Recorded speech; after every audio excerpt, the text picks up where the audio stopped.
Pemirsa, hujan deras yang terjadi siang tadi membuat genangan di kompleks kantor Camat Tuminting setinggi 1 meter. Curah hujan tinggi yang mengguyur kota Manado Kamis siang membuat genangan di beberapa sudut kota.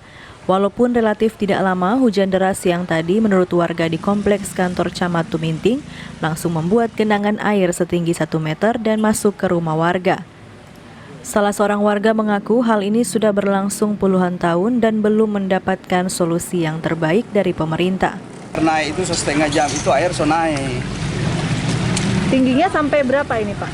Ya sekitar 80 sampai 1 meter ini kalau di jalan ya. Kalau dari jalan ini 1 meter lah ya, 1 meter 80 kira-kira begitu. Begini, di 1 jam baru DP tinggi no ke sini. Melebihi lutut orang dewasa berarti, Pak? Oh iya, lewat. Dalam itu 1 jengkal lebih situ. Dari dulu tuh, dari zaman batu lagi ini.